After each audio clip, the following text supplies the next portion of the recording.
Alrighty, everyone, welcome back to the channel. This time we're going to be taking at patch 1.6 notes, Spirit Blossom. Apparently, this is the event that's going on, which is also going on in League of Legends right now. So there's that. That's pretty cool. When designing and balancing LOR, we strive to set players and dictate metagame by giving the variety of tools to adapt and to solve novel challenges while we're seeing a healthy range of diversity of different decks being played, certain pervasive archetypes,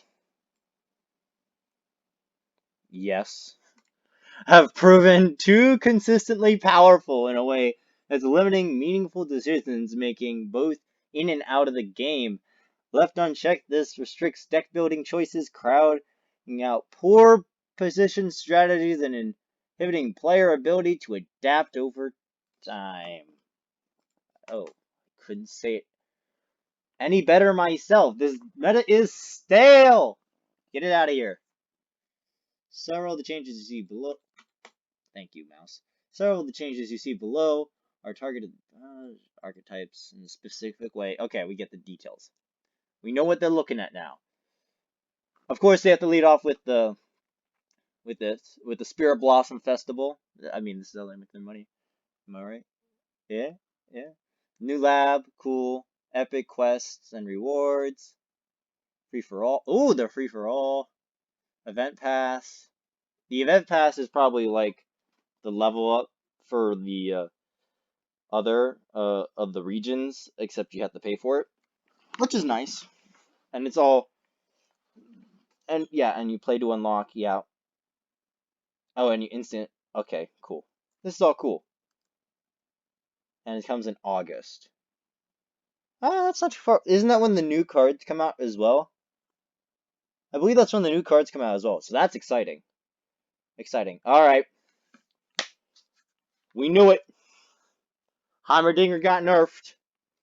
Elusive was a particularly decisive keyword for Heimerdinger to access to 3 mana, creating frustrating gameplay when spamming too much speed and consistency in executing an often uninteractive win condition.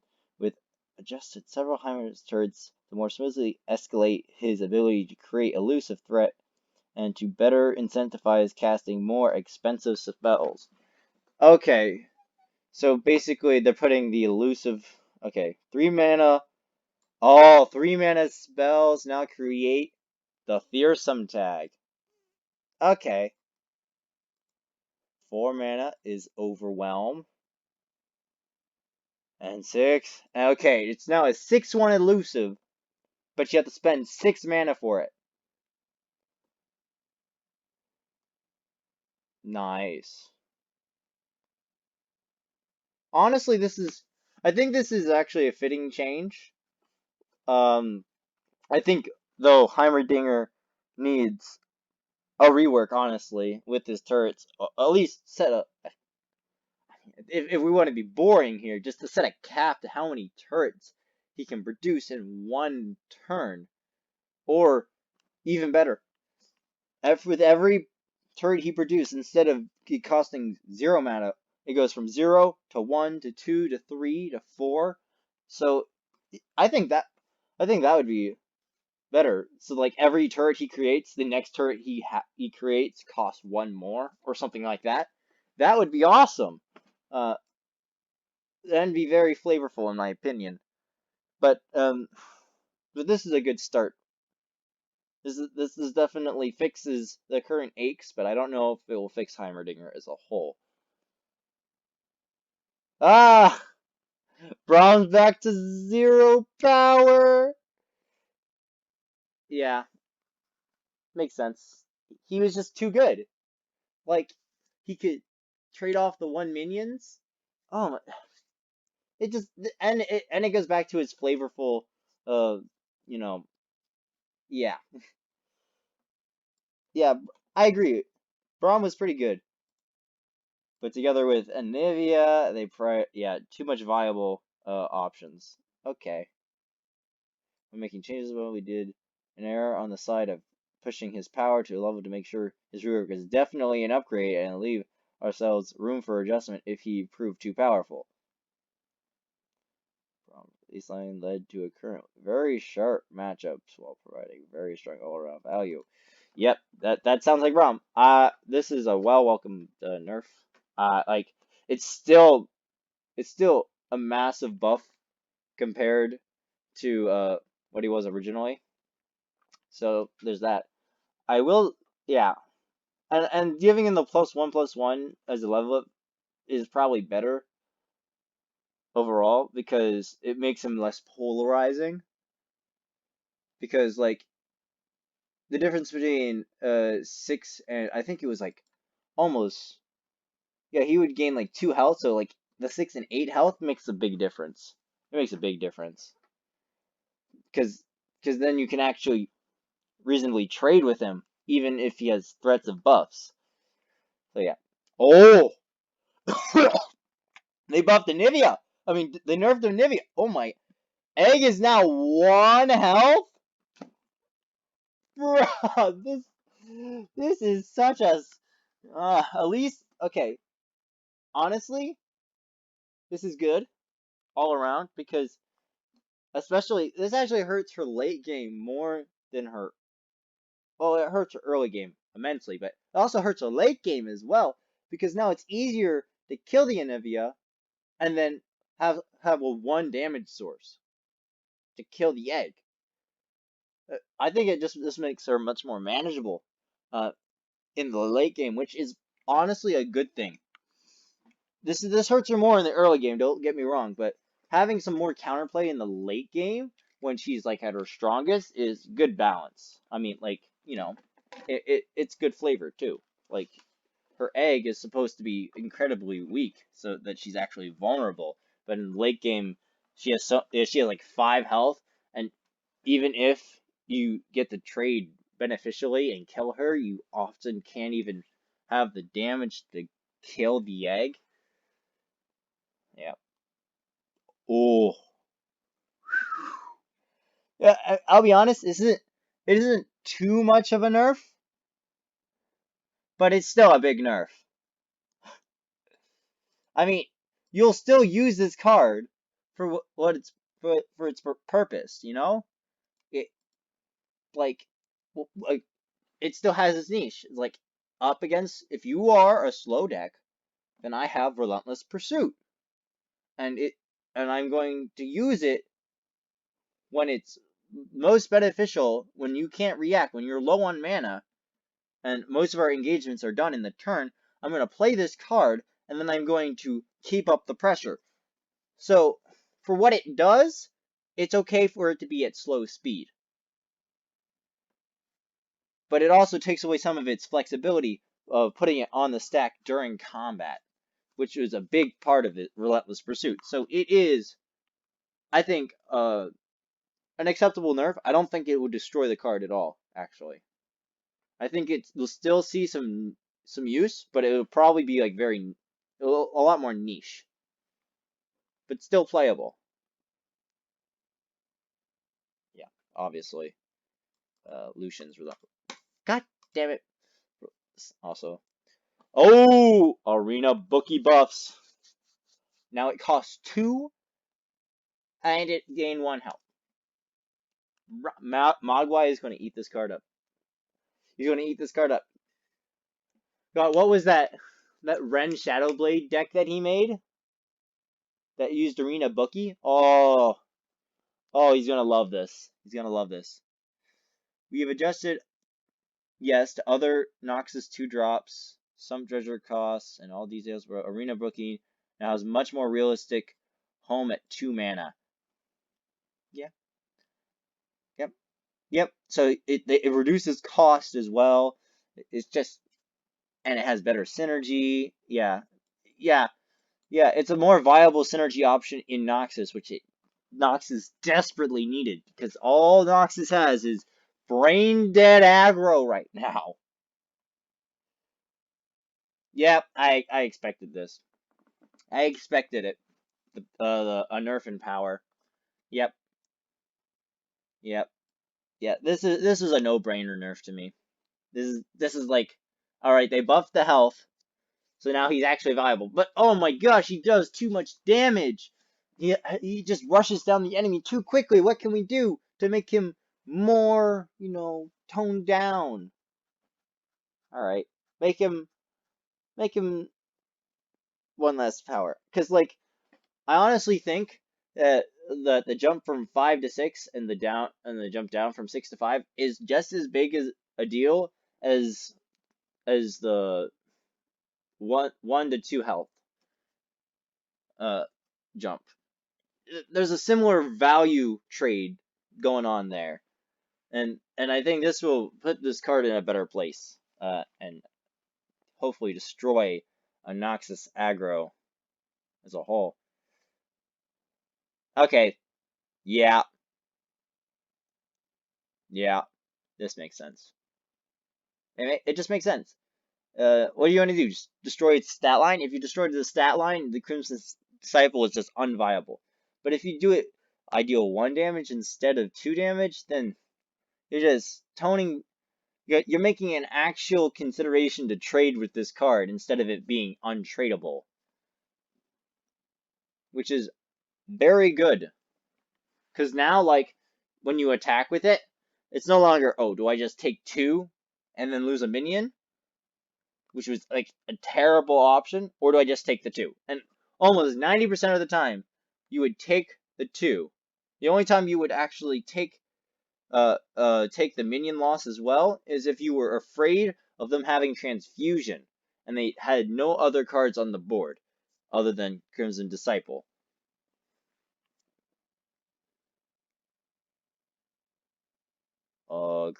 Buff? Oh. Crimson Disciple, a particular culprit, and reducing her damage output. Okay. Several cheap Noxian units, both effective plays on curve and have Noxus damage effects to make them more powerful. Reach tools in the late game. This lets Noxus get ahead early while following up on a ton of closeout potential, providing a level of consistency in the places strain on the rest of the metagame. By weakening some of the late game damage potential, we hope to unlock other strategies by giving them more breathing room in safe ways. Okay, so they buff the health, but okay, so this is a trade-off. They buff the health, but deal 1 damage to the Nexus. Okay, this is fair because if they had just nerfed the damage on Legion Grenadier, then this card would be dead, gone from the meta. It would be like Legion Rearguard, completely, utterly gutted. But they made a trade-off here. And while here, because like Crimson Disciple was like the premium 2-drop of all 2-drops. Yeah, it makes sense. Whoo! Flash of brilliance! What a nerf!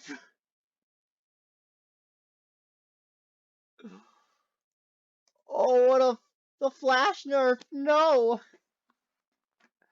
I mean, it still has incredible value. Yeah, it still has incredible value. But oh no, Heimerdinger getting gutted. But hey, this actually produces the overwhelm turret instead of the fearsome turret. So I guess, yeah, it makes sense. It provides a better turret in my opinion. Like obviously, overwhelm is better than fearsome. So like, it's almost a trade-off in this case because you're always going to use Flash of Brilliance with Heimer. It's just how you're always going to do it.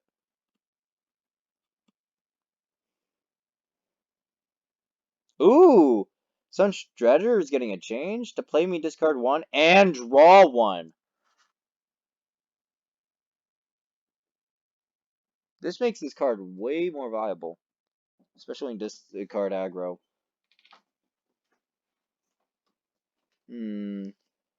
And wait, oh my gosh, to play me discard 1 and draw 1, and has the last step.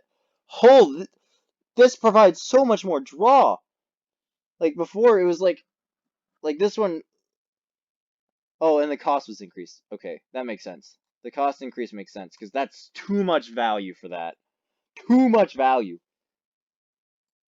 But this, yeah, this. So, hey, hey, Zonai Urchin, hey, discard aggro, hey. I'm down. I'm down for discard aggro. Honestly, that's probably the best form of aggro out there.